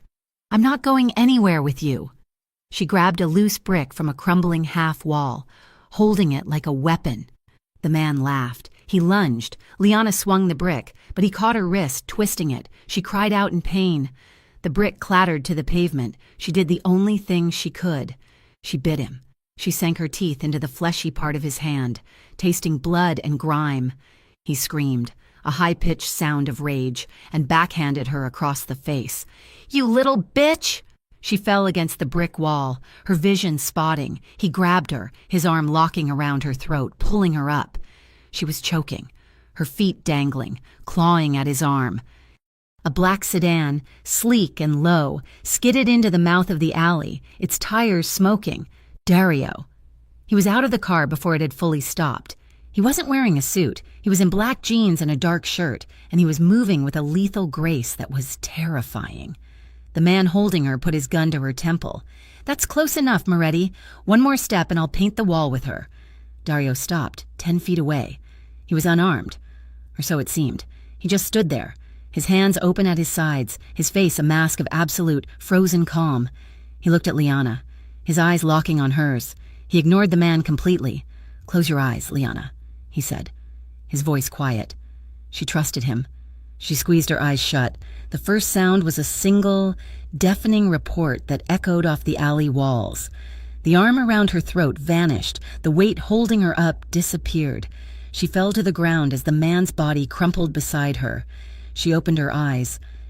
Daario was standing over her, a pistol in his hand, smoke curling from the barrel. The second man was on the ground near the alley entrance, unmoving.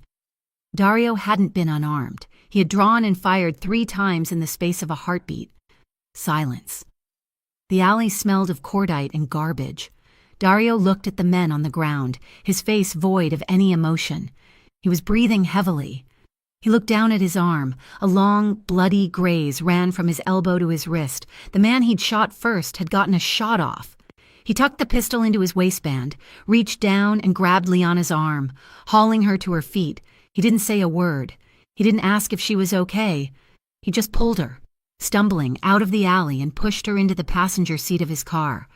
The ride back to the fortress was silent.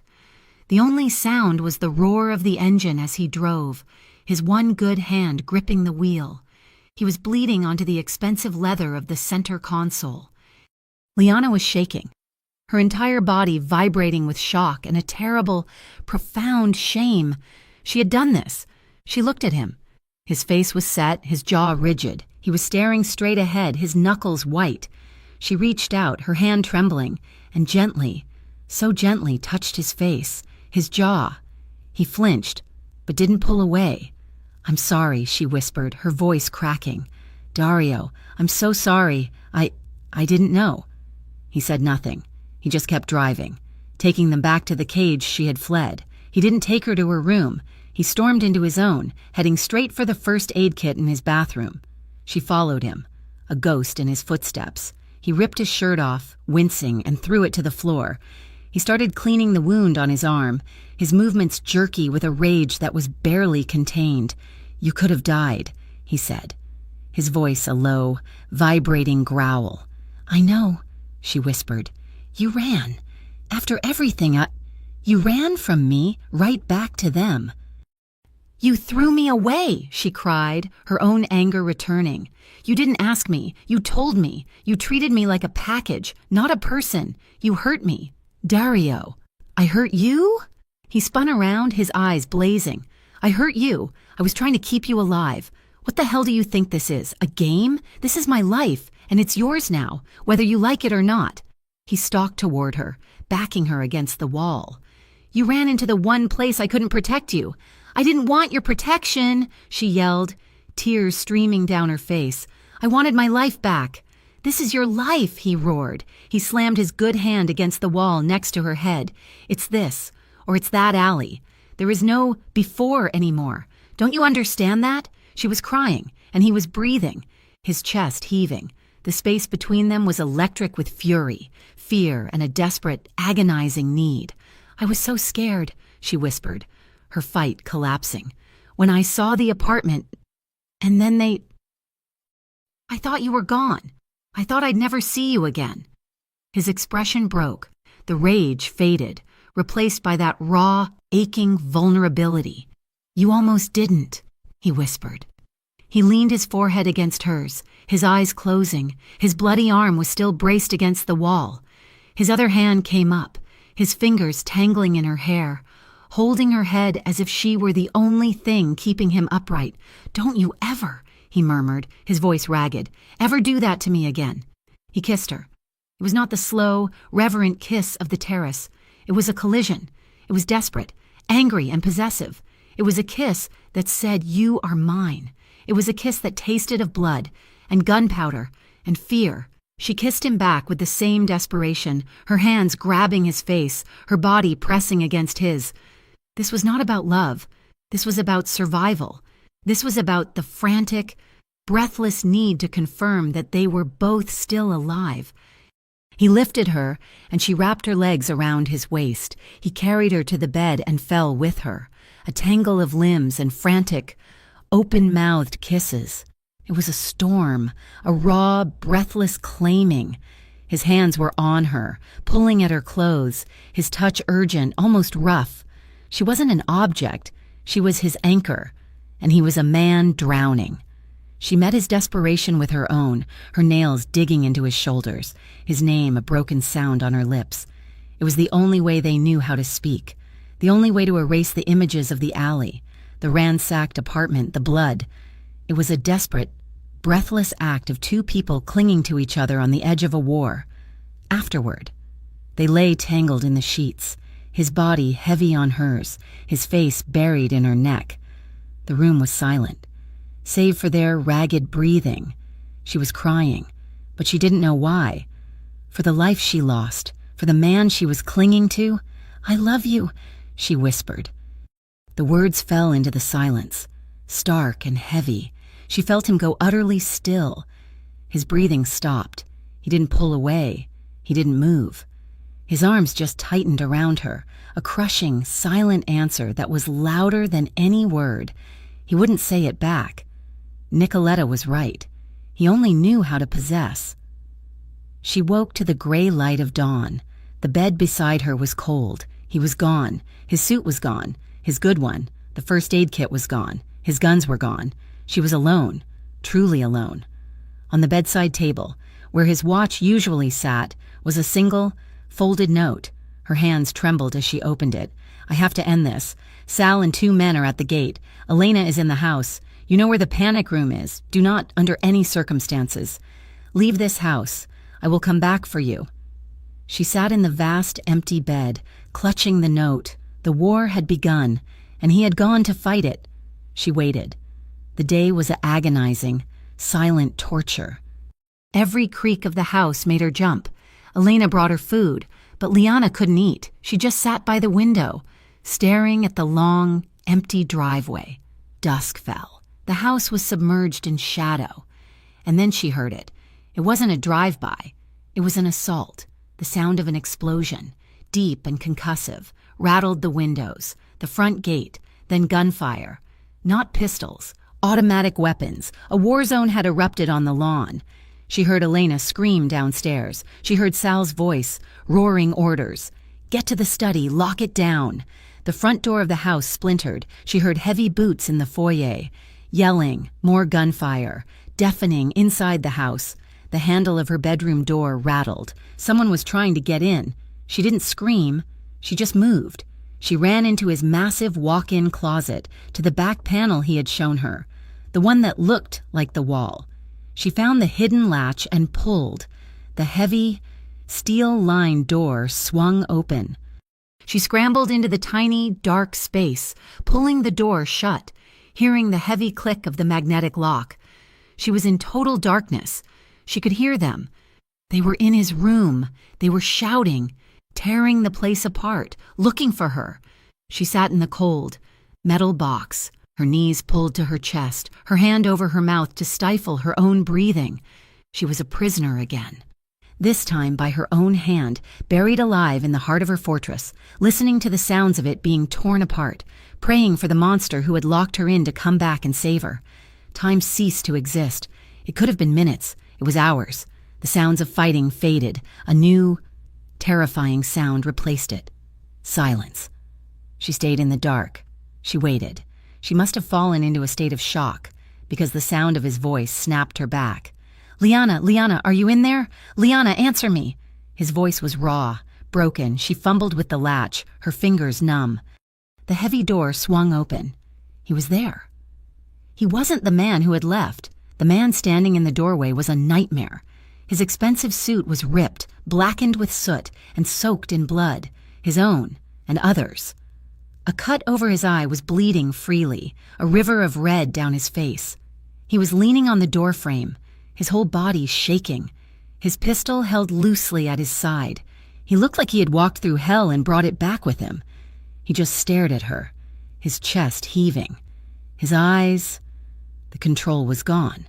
The fury was gone. All that was left was a terrible, agonizing relief. The gun dropped from his fingers, clattering on the floor. He tried to take a step toward her, but his knees buckled. He slid down the doorframe, collapsing onto the floor in a heap. Liana scrambled out, falling to her knees in front of him.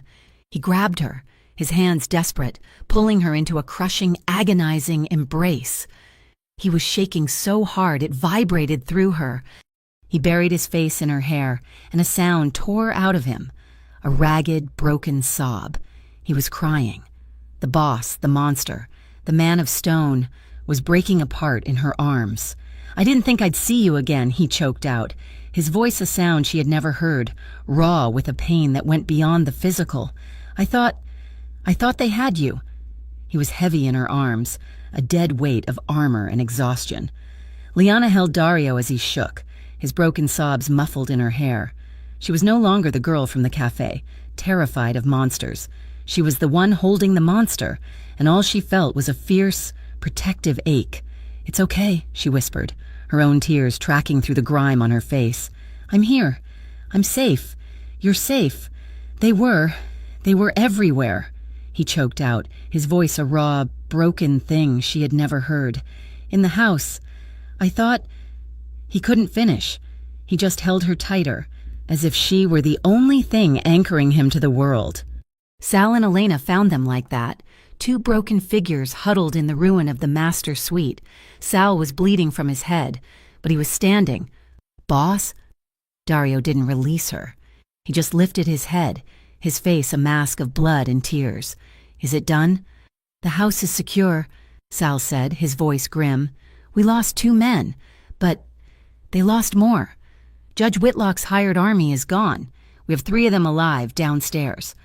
Daario finally, slowly pulled away from Liana. The man who had collapsed was gone, and the boss was re-emerging, his spine straightening, his eyes turning to ice. He got to his feet, pulling Liana up with him. "Good," Daario said. "Keep them alive. I want to know who else was on his payroll." The war, Liana thought, was over, but it was not. The attack on the estate was the peak, but the battle for Graceland was just beginning. Whitlock, having lost his mercenaries, had gone to ground, but he had done more than hire guns. He had exposed Daario. He had shown the other, older families that Moretti had a weakness, a small, dark-haired waitress who, by all rights, should have been a ghost. The old alliances that Daario's father had built, the ones Daario maintained through fear and control, began to crack. A week later, Daario sat in his rebuilt study. The house was still a patchwork of construction and security, but his inner circle was there, and for the first time, so was Liana. She sat in the chair beside his desk, not behind him. "They've made an offer," Sal said, his face grim.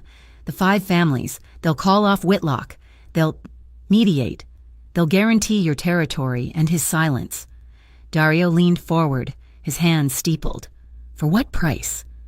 Sal looked at Liana just for a second and then looked back at his boss. Liana's blood went cold. "They want the girl," Sal continued, his voice flat. "They say she's the problem. She's the loose end that started all of this. They don't care about Whitlock. They care about the rules. You broke them by getting involved in a kidnapping. Even if it wasn't yours, then you broke them again by keeping her. They say, hand her over and it all goes away. Peace." Liana looked at Daario. His face was stone. He was unreadable. This was his out. This was his chance to get his kingdom back, to restore the order she had thrown into chaos. She was the liability he had always known she was. The room was silent. Every man was watching the boss. Daario was quiet for a full minute. He looked at the polished surface of his desk, at the new, bulletproof glass of his window. Then, slowly, he turned his head and looked at Liana. He reached out, his hand covering hers on the arm of the chair. He looked back at Sal. "No," Daario said. The word was quiet, but it was absolute. Sal's composure cracked. "Boss, you don't understand. This isn't the Rizzos. This is everyone. This is the old way. They will level this city. They will destroy everything you've built over her." "Then let them try," Daario said, his voice a lethal calm. "This meeting is over. Tell them my answer. Tell them there is no deal. There is no negotiation. She is mine, and if they want her, they will have to come through me." The men filed out, their faces pale. They were loyal, but they were following their boss into a war he could not win. When they were alone, Liana turned to him, her heart hammering. "Daario, you can't fight them all. Nicoletta told me. Your father's rules. You're breaking them." "He was wrong," Daario said, standing up. He pulled her to her feet. "He built an empire on fear. He taught me that caring for someone was a weakness, a weapon your enemies could use." He put his hands on her face, his thumbs brushing her cheeks. "He was right. You are my weakness." But he was wrong about what to do with it. You're not the part I'm willing to cut away to save myself. You're the part I'm going to burn the world down to protect. You'll die, she whispered, her voice breaking. We all die, he said. It's just a question of what we die for. This is a war I'm willing to fight. He made a plan. It was not a defense. It was an attack. He was not going to wait for the families to come to him. He was going to them. They're meeting, he told Sal the next night. All of them, at the old shipyard. They're deciding how to carve up my territory, how to end me. It's a trap. Boss, you can't go. I'm not going to fight them, Daario said. I'm going to give them a choice. Peace or destruction. I'm going alone. Daario, that's suicide. It's a statement, Daario said. They're businessmen. I'm going to remind them that a war with me is bad for business, for all of them. I'm going to end this, one way or another. He turned to Liana. The look on his face was one she had never seen. It was not command. It was a plea. Liana, you will stay here. Sal will lock you in the panic room. You will wait for me. No, she said, her voice shaking. No, I'm not hiding in a box while you go die. I'm not asking you, he said, his voice hardening, the boss returning. I'm not losing you. I'm ending this. For you, for us, you will wait for me. Promise me.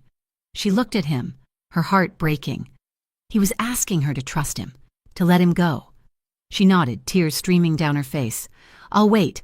He kissed her, a hard, desperate kiss that tasted of goodbyes and gunpowder. I will come back for you. Then he was gone. Liana stood in the foyer, the sound of his car fading down the long drive. She looked at Sal, who was standing by the panic room door, his face a mask of grief. He's not coming back, is he? She whispered. The boss is tough, Sal said, his voice thick. But no, not from this. He's a dead man. Liana looked at the steel door, the box he wanted to hide her in. He was going to die for her, and he was asking her to do the one thing she could no longer do. Nothing. No, she said. Liana, the boss's orders. His orders were to protect me, she said, her voice ringing with a new, cold authority that startled them both. And I am not safe if he is dead. Where is Nicoletta? She's at the guest house, but... Liana didn't wait. She ran. She ran to the guest house, pounding on the door until Daario's sister opened it, her eyes wide. He's gone, isn't he? Nicoletta whispered. He's going to the shipyard. He's walking in alone. They're going to kill him, Liana said, breathless. Nicoletta's face went pale. That arrogant, stupid, he's trying to be our father. He's trying to be a martyr. Give me your keys, Liana said. What? Your car keys. Now, you're his sister. They won't shoot you on sight, but I'm the ghost. I'm the one they don't expect. I am not letting him die alone. Nicoletta stared at her, and a slow, fierce smile spread across her face. He was right about one thing. You're not soft. She tossed her the keys. Go. Save my brother from himself. Liana drove, her hands gripping the wheel. She was no longer a waitress. She was a woman driving into a war, fueled by a terrifying, desperate love. The shipyard was a graveyard of rusted metal and dark water. She parked the car a quarter-mile away and ran, slipping through a break in the chain-link fence. She saw them. In a large, open space between two massive container ships, 20 men, the bosses of the 5 families, surrounded by their guards, and in the center, standing alone, was Daario. He was a solitary, defiant figure in his black suit, illuminated by the harsh industrial lights. This is my only offer, Daario was saying, his voice echoing in the metal canyon. Whitlock is mine. You stay out of it. We go back to business. This ends tonight. One of the older bosses, a man named Falcone, stepped forward. You are arrogant, Moretti. Like your father, you break the rules. You bring a nobody into our world. And you choose her over family. Over us. You have no honor. She is my honor, Daario said, his voice low. Then you will die with her. Liana, hiding behind a stack of rusted barrels, saw it. It wasn't Falcone. It was a man behind Daario, one of the guards. He was slowly, stealthily, raising a pistol with a silencer, aiming for the back of Daario's head. They weren't going to negotiate. They were going to execute him. Liana didn't think. She had no weapon, she had no plan. All she had was her voice. She stepped out from the shadows, into the harsh light. "Daario!" Her scream ripped through the night. Every head turned. The man with the gun flinched, his shot going wild, pinging off a container. Daario's face, for one split second, was a mask of pure terror. "Liana, no!" But her scream had broken the standoff. It had given him the 1 second he needed. He didn't draw a gun. He had two, one in his hand, one from his ankle. He moved. He was not a man. He was a storm.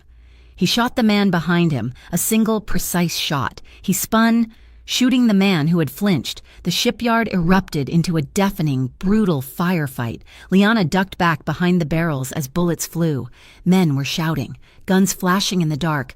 Daario was in the center of it, using a stack of crates as cover, moving with a speed and efficiency that was inhuman. He was taking them down, one by one. This wasn't a fight, it was an execution. He was almost done. Falcone was cowering. 2 of his men were left. One of them saw Liana. He raised his gun, not at Daario, but at her. "Daario!" she screamed again. Just as the man fired, a searing, white-hot pain tore through her left arm. She cried out, clutching it, falling back against the barrels. When Daario heard her cry, he lost control. The boss disappeared. The cold, calculating man was gone. A primal roar of pure, animalistic rage tore from his throat. He left his cover. He walked straight into the remaining gunfire, his arms outstretched, firing both pistols. The last 2 guards fell. Only Falcone was left, and Judge Whitlock, who had been hiding behind him. Daario threw his empty guns to the ground. He stalked toward Whitlock, who was pale, shaking, his hands up. "Moretti, please." It was just business.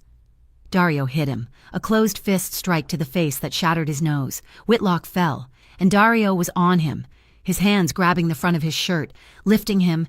"You touched her," Daario snarled, his voice a guttural sound. He hit him again, and again. He was going to kill him. He was going to beat him to death with his bare hands, his control utterly, terrifyingly gone. "Daario!" Liana stumbled out, clutching her bleeding arm. "Daario, stop! Please, stop! It's over!" He froze, his fist raised, his chest heaving. He was covered in blood. "It's over," she whispered, tears streaming down her face. Don't do this. He's not worth it." He looked at her, his eyes wild, red-rimmed. Slowly, the haze cleared. He was seeing her. He was seeing the blood on her arm. He dropped Whitlock, who fell to the pavement, a gasping, broken mess. Daario stumbled toward her, his legs giving out. He had been hit, in the leg, in the side. He hadn't even felt it. He collapsed in front of her, pulling her down with him. They fell to the ground, 2 bleeding, broken figures in a field of defeated enemies. He crawled, pulling her into his arms, his hands shaking as he touched her arm. "You're bleeding." "Oh God, Liana, you're bleeding. What did I do?" "You're bleeding, too," she whispered, crying, her hand coming up to touch his face. "I told you to wait," he choked out, his body shaking with sobs. "I told you to be safe." "I came back," she whispered, her forehead resting against his. "I came back because you're already mine, too." 6 weeks later, sunlight streamed through the new, unbroken glass wall of the living room. The house was quiet. The war was over. Falcone, his power broken, had sued for peace. Whitlock was in prison, brought down by his own corruption. Liana sat on the sofa, a sketchpad in her lap. She was drawing the view of the city, her arm in a sling, but her fingers sure. She was not a waitress. She was not a prisoner. The sound of footsteps made her look up. Daario stood there. He was not in a suit. He wore a simple, dark sweater and jeans. He walked with a slight limp, but his face was calm. The sadness was still there, in the back of his eyes, but it was no longer a storm. It was just a shadow. He was holding 2 cups of coffee. He sat down beside her, handing her one. "Good morning," she smiled, a real, easy smile. "Good morning." They sat in silence for a long time, just drinking their coffee, watching the city. The silence wasn't tense. It was full. He put his cup down and gently took the sketch pad from her. Setting it aside, he took her hand, the one that wasn't in the sling, and held it. "Liana," he said. His voice was quiet. He looked down at their joined hands. I'm not good at this. At words. I only know how to take, to hold, to protect." He looked up, and his dark eyes were so full of raw, unguarded emotion, it made her breath catch. "I love you," he said. The words sounded foreign on his tongue, a confession that had cost him his last wall. "I love you, Liana, and it terrifies me." Liana felt a tear slide down her cheek, but she was smiling. She squeezed his hand. "I know," she whispered. He looked confused. "You know? I knew the second you caught me in that stairwell," she said, her voice soft. "When you looked at me, I saw it. I just didn't want to admit it." "And neither did you." He let out a shaky breath, a sound that was almost a laugh. He leaned in, his hand coming up to cup her face, his thumb brushing away her tear. "Their mistake," he whispered. "My luck," she replied. He kissed her. It was not the desperate kiss of survival, nor the reverent kiss of a first touch. It was not angry, or possessive, or sad. It was slow, deep, and full of hard-earned peace. Thank you so much for listening to our story. She was kidnapped by mistake. We truly hope you enjoyed the journey with Liana and Daario. We would love to know where in the world you're listening from. So please drop a comment and say hello. Your support means everything to us. If you loved this story, please consider subscribing to Mafia Romance Stories for more content just like this. And don't forget to share your thoughts on this part in the comments below. We read every single one.